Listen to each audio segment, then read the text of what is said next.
Hello and welcome. In this video I'm going to show you how to replace the battery in your PlayStation 3 controller. I have two types of controllers I'll actually be replacing the batteries in. One of them, I've already got the backs taken off. One of them is shaped like this that has these little curved pieces built in as a single unit.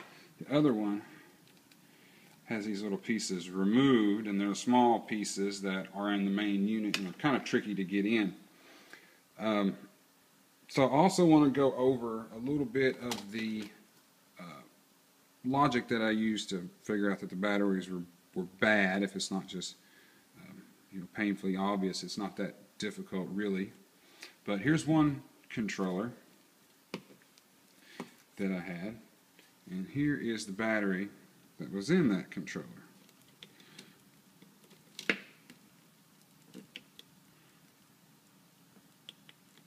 tricky. Plugs into the side over here like that. I'm not worried about it though. But that battery went with that controller. And this battery went with that controller. Okay? So what had happened was I was playing with this controller and it died. Suddenly and abruptly the controller just shut off. I didn't get a warning on the PlayStation screen like I usually get telling me that the controller is getting low and that I need to recharge it. So whenever it just was dead on me, I kind of had a feeling that something was bad, wrong. But then when I go to plug it in and try to charge it, it wouldn't charge, and then I knew something was wrong. I assumed right away that it was the battery. Typically on a battery-driven device like this, as they get old, the batteries wear out, and this is basically what happens. I have lots of battery-driven devices, and I've done this often. So real quick, the logic of how I figured out that it was the battery. If it's not just obvious to you, then let me go through that real quick. So this controller was bad, that controller still worked. Took them both apart to this level. I removed that battery and then just swapped, put this battery on that controller. When I did that, that controller worked again. Putting this battery on this controller, and this controller is still dead. So, the problem followed the battery. So it's just, bad. It's going to be properly recycled, their lithium ion. So while I was in here, show this battery. It's here, and it's hard to see. It's almost impossible to see, but the battery has swollen considerably. I have a set of digital calipers here, and I can show you better. Out here on the tip, here we're somewhere in the neighborhood of 4.6, 4.7 millimeters. Up here in the center, the thickest part of it is 5.8, so that's over 1.2 millimeters that it's swollen there in the center. And when I noticed that, I pretty well knew that won't be going for very much longer, so I decided to replace it as well. You can see these batteries are quite a bit different. And this one here has like a little cage that it rides in. I'll be replacing both of those, and they'll both be recycled. So I've ordered me some new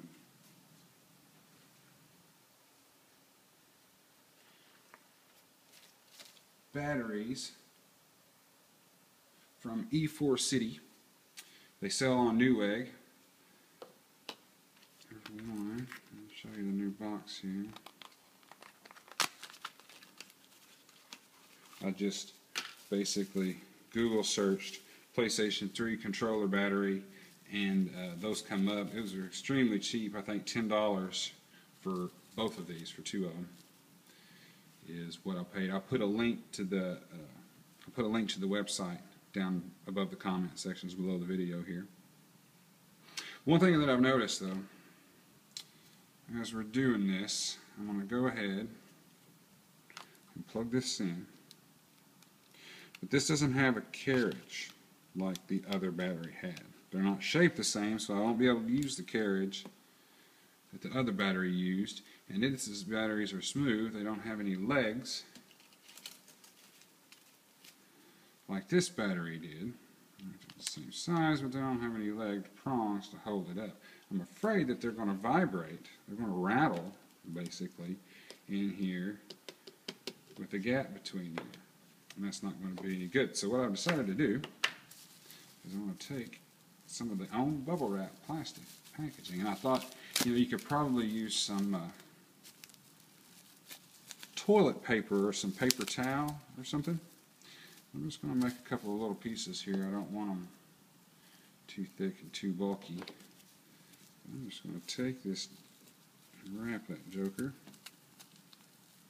just like that right there, and I bet that'll sit right in there just fine. Not give us any problems. Let's move this out of the way. We'll do that one here in a second. Now, I'm going to show you a couple of interesting tricks on the little buttons up here. Now this is the newer controller, and this one's actually a whole lot better. But if this happens to come apart, because taking that back cover off is kind of rough. And when it does, things like this can happen. See, that happened right there, and that button just popped right off. Okay, so how do you get that back on? Okay, I'm going to get up here kind of close, but there's a spring on there. I don't know if you can see that. That spring. What you're going to want to do is you're going to have it like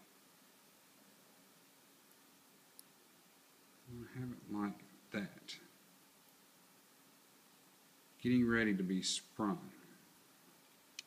And then you lay that right there. That little spring rides right. It's hard to, right there on that little ledge. And that button snaps back in place.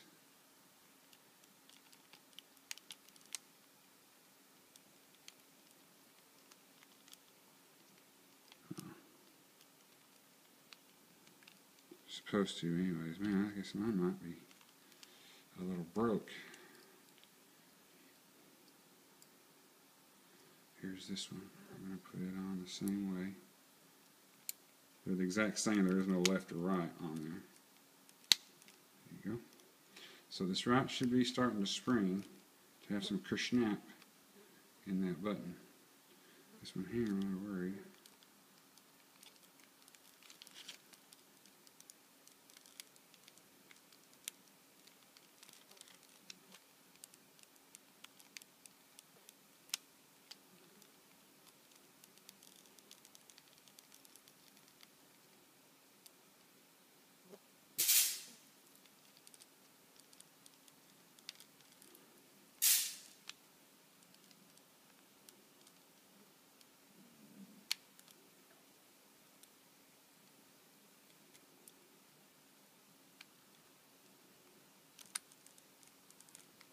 There it goes. Oh, no, missed the spring that time.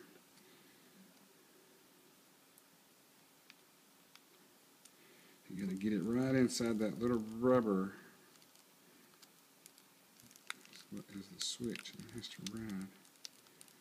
Like that right there. There it is. Woo.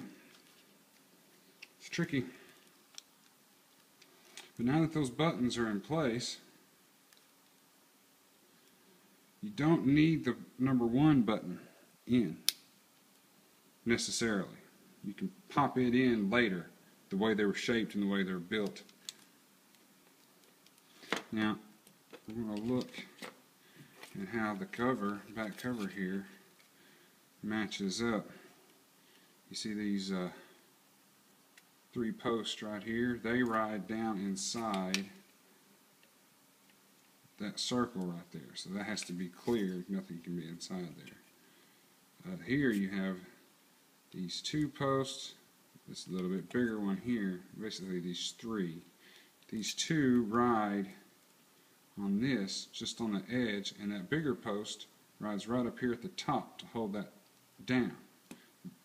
They hold both of these buttons down, right like that, those bigger posts. sit right there. So we're going to have to be really careful when we put that in, not to mention the wire from the battery can't be in the way. So it's going to be a little difficult, I'm sure, which is why I'm making this video. Hopefully this will help. You'll see me go through and fight this. I'm thinking I'm going to have to take and put this wire, this excess wire, and tuck it up way up underneath there. Like that. And it's got to be out of the way of both. Oops, I unplugged it. Be sure you don't do that. I didn't have it plugged in good. Now it's in good. You see how close the tip is to that? It's well in there. And be careful not to bend the prongs that are inside there too. That'll ruin your day. And you know what? To make sure that you had it connected properly, you could take this in there to your PlayStation at this point and plug it in, and you should have flashing red lights. But I'm not going to do that. I'm going to kind of assume that I get mine right. I'll go ahead and put it together for you.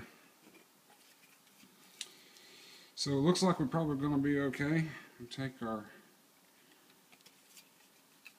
back here, and I'm going to carefully worm the left and right number 2 buttons through there.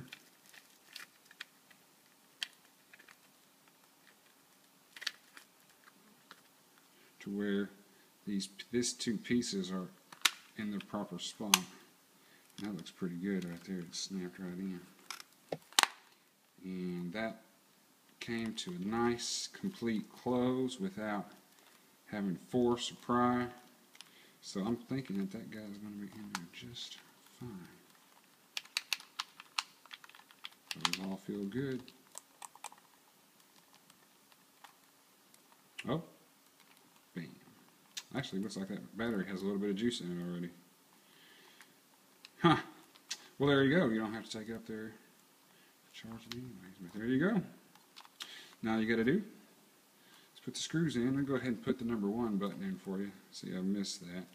The trick about that is that you have to have that button square in between those pieces, and sometimes the whole assembly, well, let me show you here on this one.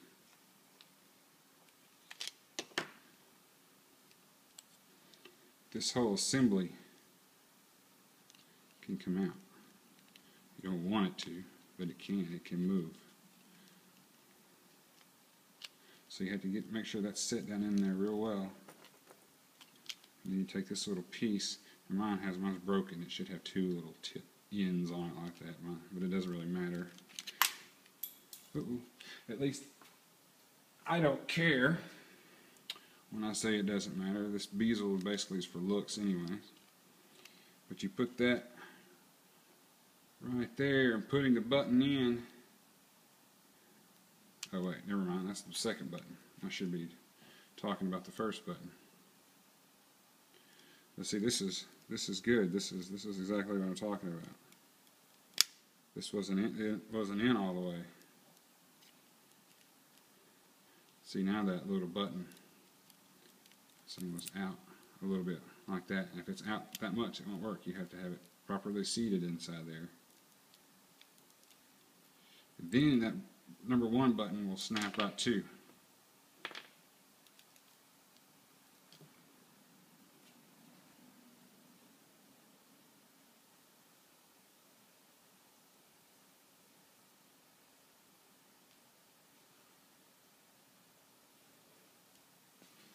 Okay, so let's go ahead and put that number 1 back in there. You're gonna make sure you put it in there right. Just line it up. It just snaps right in. Pop. Feels good. Probably wouldn't be a bad idea to go in here and play on it a little bit and test it just to be sure.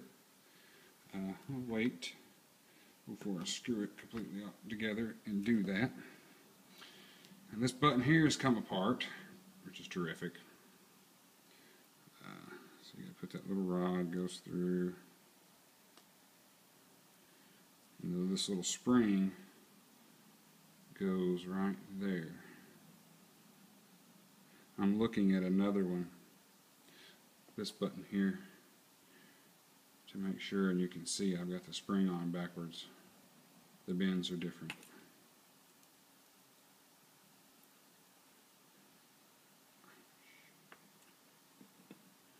And it's tricky.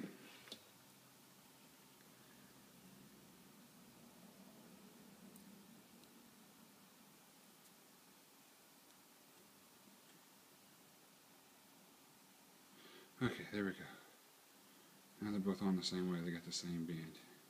Now I lied to you a second ago when I said that these little pieces aren't necessary, because they actually are.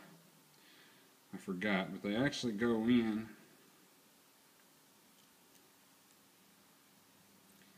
and they keep that metal rod from sliding out of that switch. It butts up to the end, and that's kind of a trick to get that together. Let's go ahead and attempt it.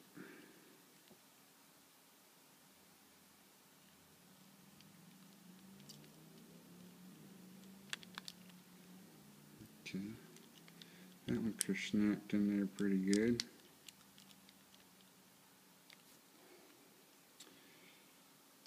What I mean by snapped, I had an old guy who used to work for us. We said about buttons, they should, when you press it, there should be a click or a breakover when it releases from the off to the on. There's a bridge that you have to go over. That's how do you call it? Snapping. It was interesting.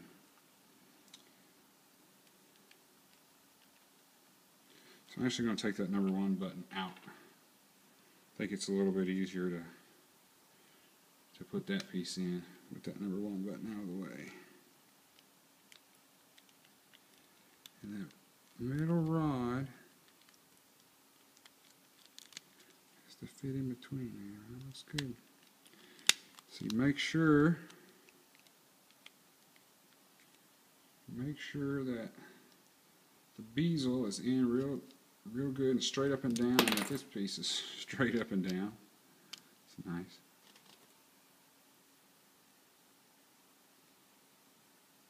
This is not a simple task.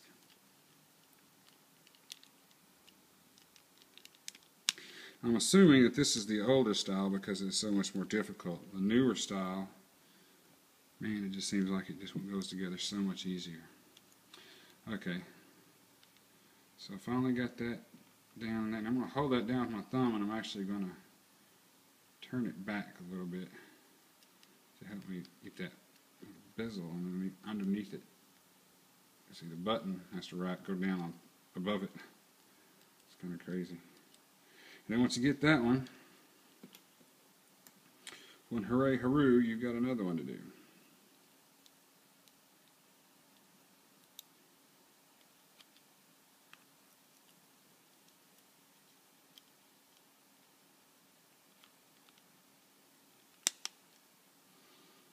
Snapped in there. Now I'll take this piece. It still has both tips on it.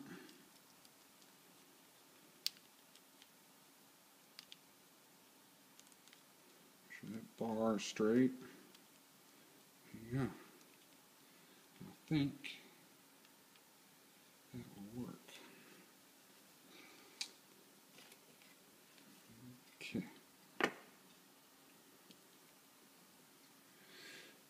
Alright, let's take the battery.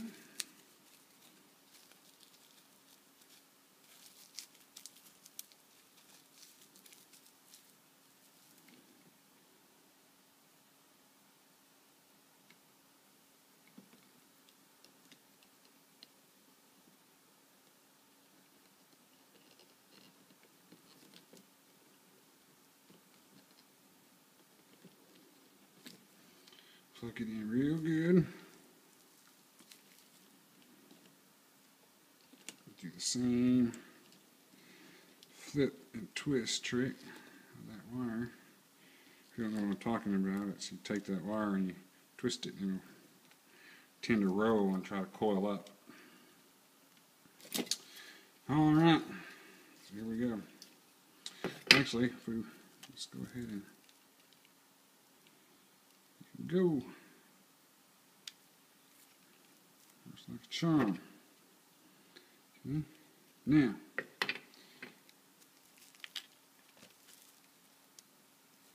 here's the trick. There's some little grooves right down that bezel and that little piece there that this piece slides into. So pretty hard to show this, but it slides right down like that. And it has to slide right straight down like that, with no gap between those two pieces. We look on this side, that side looks good too. Back here,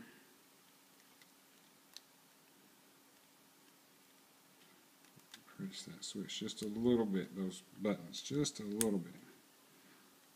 Uh-oh. The bezel's kind of trying to pop out. That's why you need both of those little tips on the end.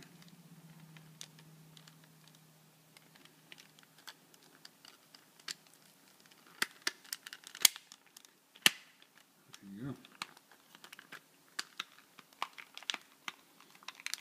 And there is a little snap. See that little right there will snap in there. Pop. And when it all goes together with no gap in between, with all the screws in the place, you make sure everything feels right. We're going to take them both inside the house and out of the garage, where all the flies are.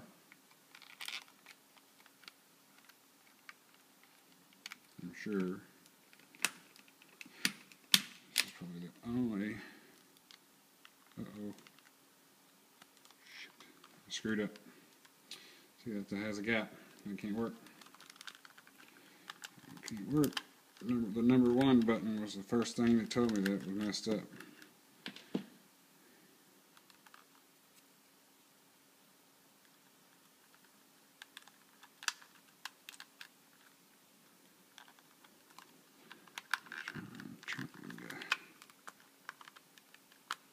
Open that up without having to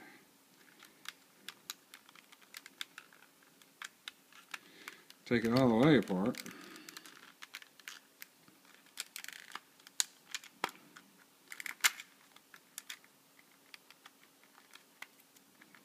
But I don't want to have to. Go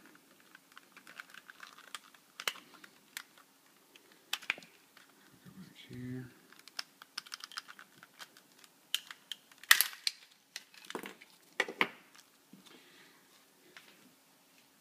And pop it open, which of course does away everything that we've already done. So you can, there's an obvious advantage to having that all together as one piece and not having to mess with these things. If it's not obvious to you,